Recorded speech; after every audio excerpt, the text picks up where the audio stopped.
Hello दोस्तों, मैं हूं बालमुकुंद मेघवाल।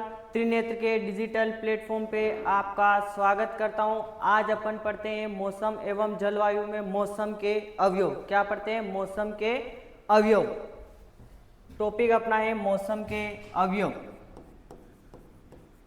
मौसम के अवयव क्या पढ़ते हैं? मौसम के अवयव। मौसम के अवयव में एक पढ़ते हैं अपन, क्या पढ़ते हैं? सौर विकिरण। कौन सा? सौर विकिरण। क्या पढ़ते हैं? सौर विकिरण। और दूसरा पढ़ते हैं तापमान। क्या पढ़ते हैं बेटा? तापमान। और तीसरा जो अवयव पढ़ते हैं वो पढ़ते हैं दाब। क्या पढ़ते हैं? दाब, या अपन बोले प्रेशर। क्या पढ़ते हैं? दाब या प्रेशर बोलते हैं। और चौथे नंबर पे अपन पढ़ते हैं वर्षा। क्या पढ़ते हैं? वर्षा। और पांचवें नंबर पे अपन पढ़ते हैं वायु। क्या पढ़ते हैं? वायु। छठे नंबर पे पढ़ते हैं अपन आर्द्रता। और सातवें नंबर पे अपन पढ़ते हैं बादल, जिसको अपन क्लाउड्स बोलते हैं। क्या बोलते हैं? क्लाउड्स। आर्द्रता, ह्यूमिडिटी। क्या बोलते हैं?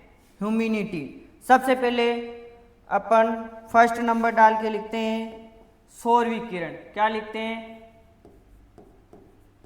सौर विकिरण।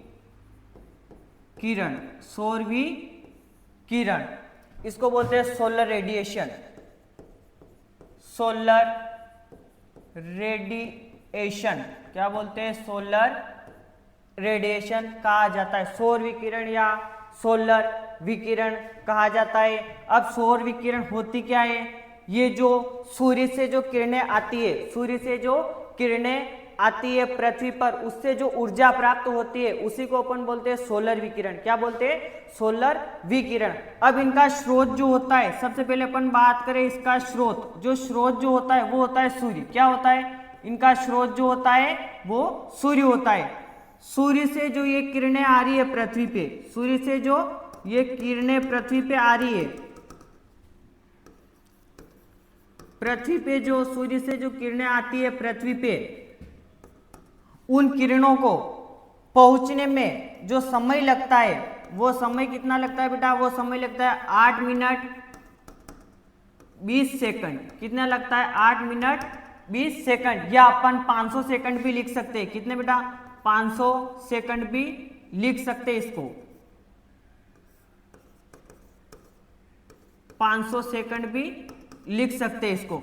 अब सूर्य से जो पृथ्वी की जो दूरी है, सूर्य से जो पृथ्वी की दूरी है वो है कितनी? 150 मिलियन। 150 million kilometre. कितनी होगी बेटा? 150 मिलियन किलोमीटर होती है।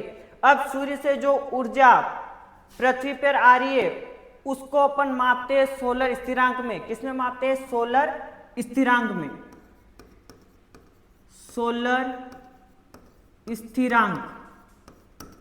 अपन से पूछा जाता है बेटा सोलर स्थिरांक का मान। क्या पूछा जाता है? इनका मान क्या होता है? सोलर स्थिरांक का मान क्या होता है? इसका मान होता है 1.94 कैलोरी। 1.94 कैलोरी प्रति सेंटीमीटर स्क्वायर प्रति मिनट की।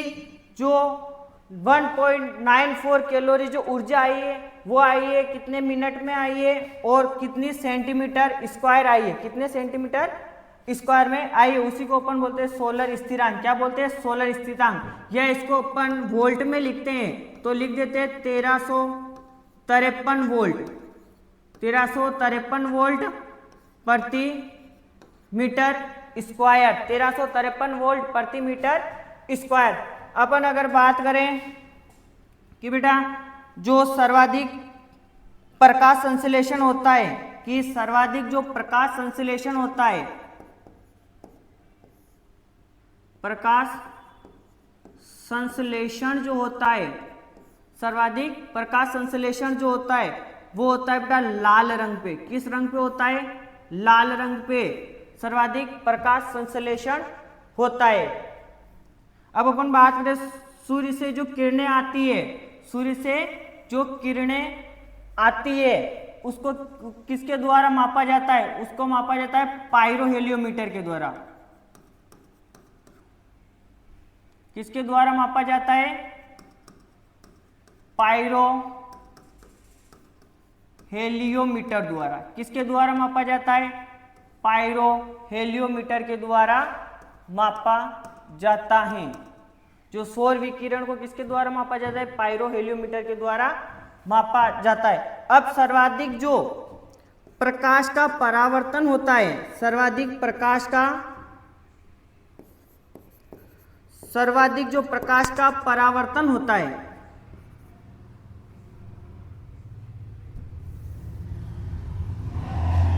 सर्वाधिक जो प्रकाश का परावर्तन जो होता है वो होता है किस रंग पे? सफेद रंग पे।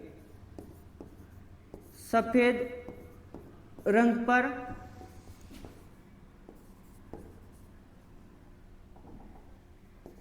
रंग पर प्रकाश का सर्वाधिक परावर्तन होता है,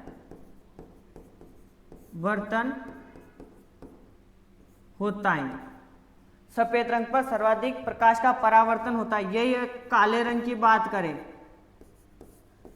काले रंग पे सबसे कम होता है, सबसे कम होता है, सबसे कम होता है प्रकाश परावर्तन काले रंग पर सबसे कम होता है। सफेद रंग क्या करता है? सूर्य की किरणों को क्या करता है? जो सूर्य की किरणें होती है उसको क्या करता है? रिफ्लेक्ट कर देता है। क्या कर देता है? रिफ्लेक्ट कर देता है। और ब्लैक कलर जो होता है सूर्य की किरणों को क्या करता है? अवशोषित कर लेता है। क्या करते हैं? अवशोषित कर लेता है। इसीलिए तुमने देखा होगा कि जब अपन व्हाइट कलर का शर्ट पहनते हैं तो अपन को गर्मियों के दिनों में गर्मी कम लगती है, गर्मियों के दिनों में गर्मी कम लगती है। यही अगर अपन ब्लैक कलर का अगर शर्ट पहनते हैं, ब्लैक कलर का शर्ट पहनते हैं तो उसमें अपन को गर्मी ज़्यादा लगती है। प्रकाश का परावर्तन सबसे ज़्यादा कौन सा कलर करता है? सफ़ेद रंग। कौन सा करता है? सफ़ेद रंग। इसी के साथ अपन पढ़ते हैं एक और इसमें आता है एल्बिडो। क्या आता है बेटा? एल्बिडो। इसका स्क्रीनशॉट ले लो।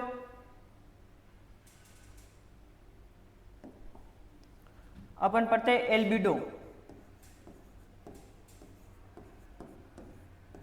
अब एल्बिडो होता क्या है? एल्बिडो होता क्या है? जो सूर्य से जो किरणें आ रही है, सूर्य से जो किरणें आ रही है वो टकराकर वापस जो रिफ्लेक्ट होती है, वापस जो रिफ्लेक्ट होती है और उसके जो अनुपात होता है उसी को अपन बोलते हैं एल्बिडो। क्या बोलते हैं? एल्बिडो। सूर्य से जो किरणें आती है, सूर्य से आने वाली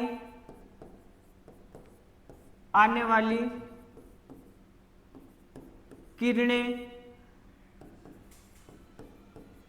किसी सतह से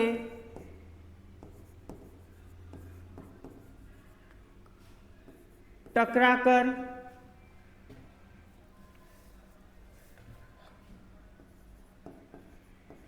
जाने वाली किरणों का अनुपात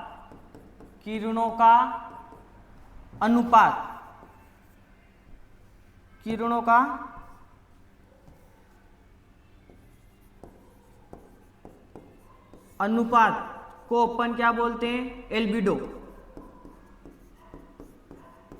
एल्बिडो कहा जाता है। अब पूछा जाता है कि जो व्हाइट सरफेस जो होती है, क्या बेटा? जो व्हाइट सरफेस जो होती है, सर्वाधिक जो एल्बिडो होता है, सर्वाधिक जो एल्बिडो होता है वो व्हाइट सरफेस का होता है। किसका होता है? व्हाइट सरफेस, निरपेक्ष व्हाइट सफेद सतह, निरपेक्ष सफेद सतह का। किसका? निरपेक्ष सफेद सतह का जो होता है 100% होता है। कितना होता है? 100% होता है। निरपेक्ष सफेद सतह का जो एल्बिडो होता है वो होता है 100%। इसी में अगर अपन बात करें बर्फ वाले क्षेत्र का, किसका? बर्फ वाले क्षेत्र का जो एल्बिडो होता है वो होता है 85%। कितना होता है? 85%। यही अपन अगर बात करें फसल क्षेत्र का, किसका? फसल क्षेत्र का, फसल क्षेत्र में गेहूं भी हो सकता है, जो फसलें बोते हैं उस क्षेत्र का अगर अपन बात करें तो वहां का होता है एल्बिडो 23 से 30%, 23 से 30 या 23 से 25% एल्बिडो होता है। कितना? 23 से 25% एल्बिडो होता है। यहीं और अपन देखें नीचे की तरफ जाए तो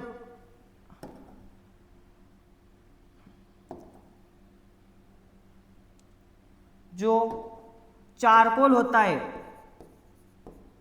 चारकोल जो होता है उसका एल्बिडो जो होता है वो होता है 4%। कितना होता है? 4%। और धान का जो एल्बिडो जो होता है वो होता है 12%। कितना होता है? 12%। सबसे अधिक बार पूछा जाने वाला या जो पूछ सकता है वो पूछेगा तो कौन सा पूछेगा? बर्फ वाले क्षेत्र का। किसका पूछेगा? बर्फ वाले क्षेत्र का। इसको इंपॉर्टेंट लगा देना। अगर पूछ सके देखो फसल वाले क्षेत्र का या गेहूं का कितना होता है, फसल क्षेत्र का या गेहूं का एल्बिडो कितना होता है। एक बार स्क्रीनशॉट ले लेना बेटा इसका।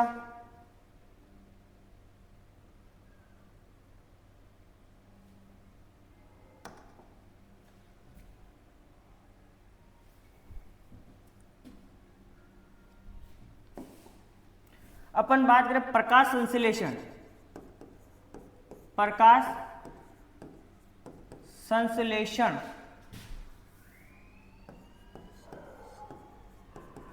प्रकाश संश्लेषण, प्रकाश संश्लेषण में जो पीएआर को बोलते हैं अपन photo synthetic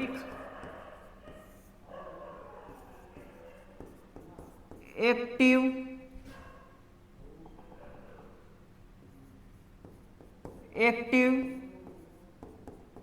radiation, active radiation. अब पूछा जाता है बेटा इसकी रेंज क्या होती है, इसकी रेंज क्या होती है। इसकी जो रेंज होती है वो रेंज होती है 400 से 700 नैनोमीटर। अगर यही अपन बात करें माइक्रोमीटर में, किसमें?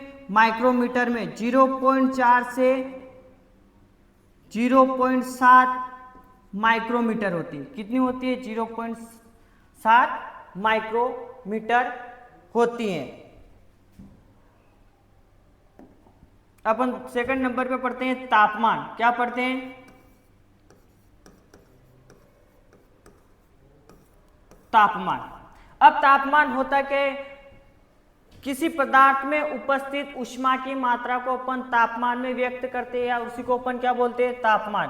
किसी पदार्थ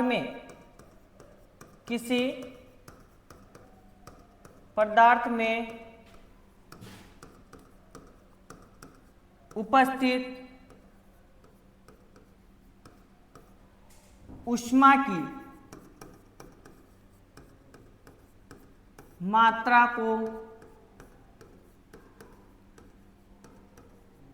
तापमान में व्यक्त करते हैं।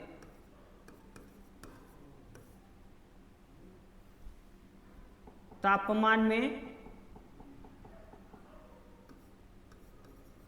व्यक्त करते हैं। अब तापमान को किसके द्वारा मापा जाता है बेटा? यंत्र कभी पूछ सकता है कि तापमान को किसके द्वारा मापा जाता है, तो तापमान को जो मापा जाता है वो मापा जाता है थर्मोमीटर के द्वारा। थर्मोमीटर के द्वारा तापमान को मापा जाता है। और पूछ ले थर्मोमीटर की खोज जो की थी वो की थी गैलीलियो ने। किसने की थी? गैलीलियो ने थर्मोमीटर की खोज की थी। अब तापमापी अपन पढ़ते, एक तो पढ़ते कौन सा?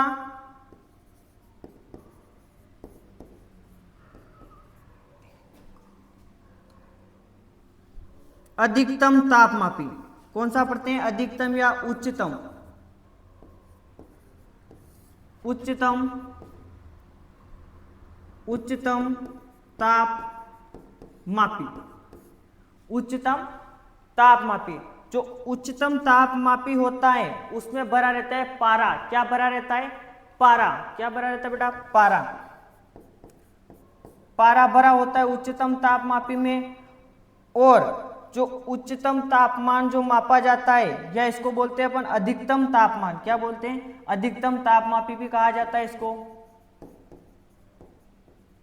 अधिकतम तापमापी भी कहा जाता है इसको, अधिकतम तापमापी भी कहा जाता है। उच्चतम जो तापमापी होता है उसमें पारा भरा रहता है, क्या भरा रहता है, पारा भरा होता है। और इसका जो तापमान मापते अपन मापते हैं दोपहर 2 बजे, कब मापते हैं, दोपहर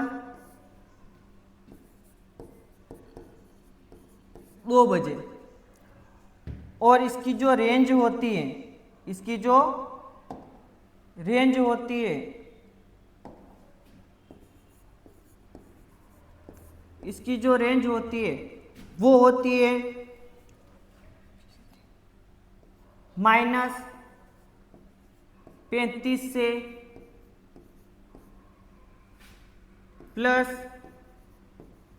+55 होती है। कितनी, -35 से +55 होती है। और दूसरा अपन पढ़ते हैं, कौन सा पढ़ते हैं, न्यूनतम, न्यूनतम तापमापी, न्यूनतम तापमापी। न्यूनतम तापमापी में बेटा एल्कोहल भरा रहता है, क्या, एल्कोहल भरा होता है, क्या भरा रहता है, एल्कोहल। अब एल्कोहल ही क्यों भरा रहता है, क्या, क्योंकि ये न्यूनतम तापमान पे, किस पे, न्यूनतम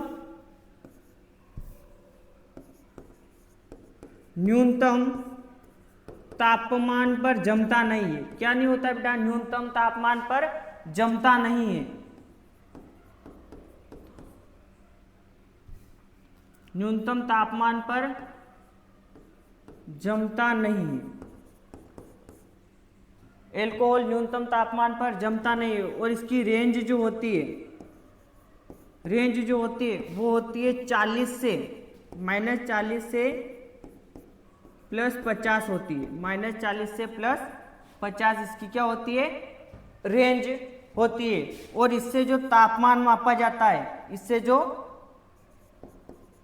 तापमान जो मापा जाता है वो मापा जाता है बेटा सुबह 4 बजे, सुबह 4 बजे के आसपास मापा जाता है। अब क्वेश्चन क्या पूछा जाता है कि जो न्यूनतम तापमापी होता है उसमें क्या भरा होता है, क्या भरा होता है, बस यहीं से क्वेश्चन पूछा जाता है। और एक और मैंने जो पीछे बताया कि उच्चतम तापमापी होता है उसमें क्या भरा रहता है, पारा, या फिर अपन बोले तो क्या बोले, मरकरी, क्या बोले, मरकरी, पारा या मरकरी भरा होता है। एक और अपन बोलते कौन सा, मर्दा तापमापी, मर्दा तापमापी। इससे मर्दा का तापमान मापा जाता है, किसका मापा जाता है बेटा, मर्दा का तापमान मापा जाता है, मर्दा का तापमान मापा जाता है। किसके द्वारा मापा जाता है, मर्दा का थर्मोकपल के द्वारा, किसके, थर्मोकपल के द्वारा मापा जाता है। और इसकी जो मर्दा की जो गहराई रहती है, मापने की गहराई जो रहती है 5 सेंटीमीटर रहती है, एक रहती है 10 सेंटीमीटर और एक 15 सेंटीमीटर, ये होती है इसकी गहराई, क्या होती है, गहराई होती है।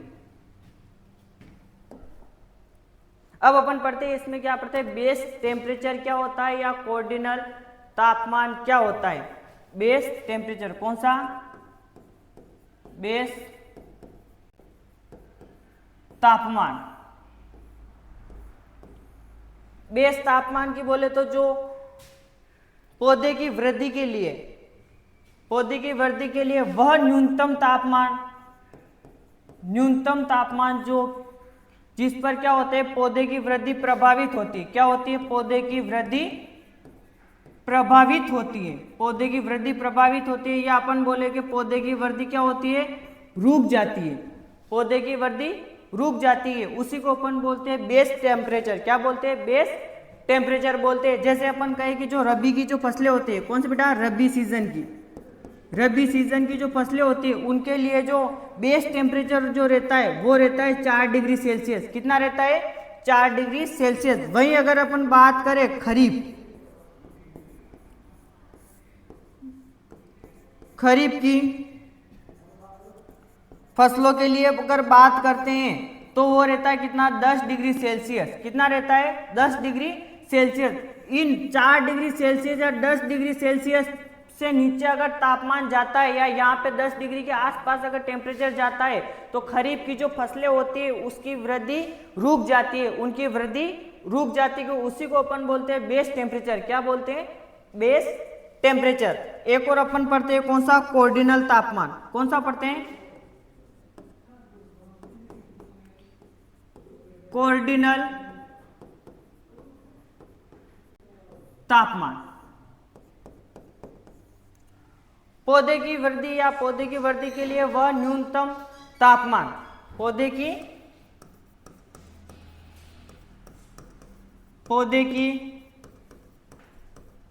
वृद्धि के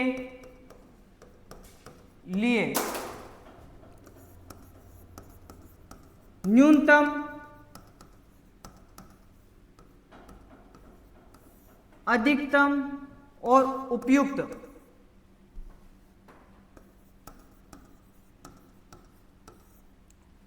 जो तापमान होता है, तापमान को अपन क्या बोलते हैं? कोऑर्डिनल तापमान। क्या बोलते हैं? कोऑर्डिनल तापमान कहा जाता है।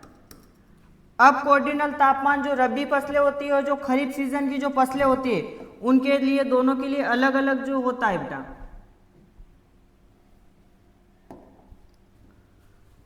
बात करें खरीफ की फसल, कौन सी?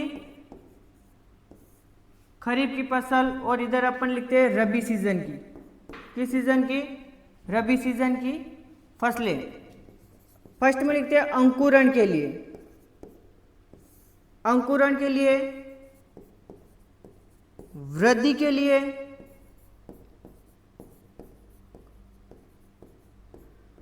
परिपक्वता के लिए।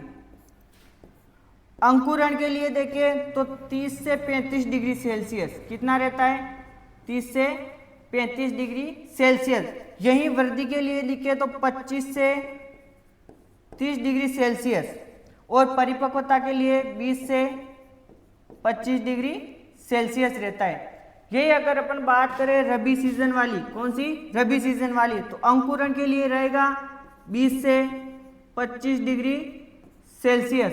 और वृद्धि के लिए जो रहता है 16 से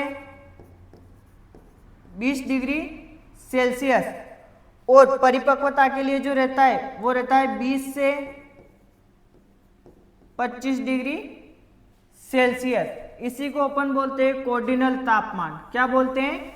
कोऑर्डिनल तापमान कहा जाता है। अगर कभी एग्जाम में पूछ ले और तुम्हें किस फसल का याद नहीं रहे और अंकुरण के हिसाब से पूछ ले या फिर अपन वृद्धि के लिए पूछ ले या परिपक्वता के लिए पूछ ले तो तुम इस सारणी से देख के क्वेश्चन का आंसर लगा सकते हो किसी भी फसल का। जैसे रबी सीजन वाली तुम्हें पता है कि रबी सीजन में बोई जाती है और जो फसल होती है उसका टेम्परेचर अब तुम लिख सकते हो।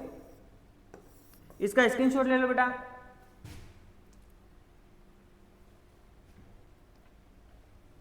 इसी के साथ ये टॉपिक यहीं खत्म करते हैं। आगे के जो मौसम के अवयव है वो अपन नेक्स्ट क्लास में पढ़ते हैं। तब तक चैनल को सब्सक्राइब नहीं किया तो सब्सक्राइब कर दो। जय हिंद, जय भारत।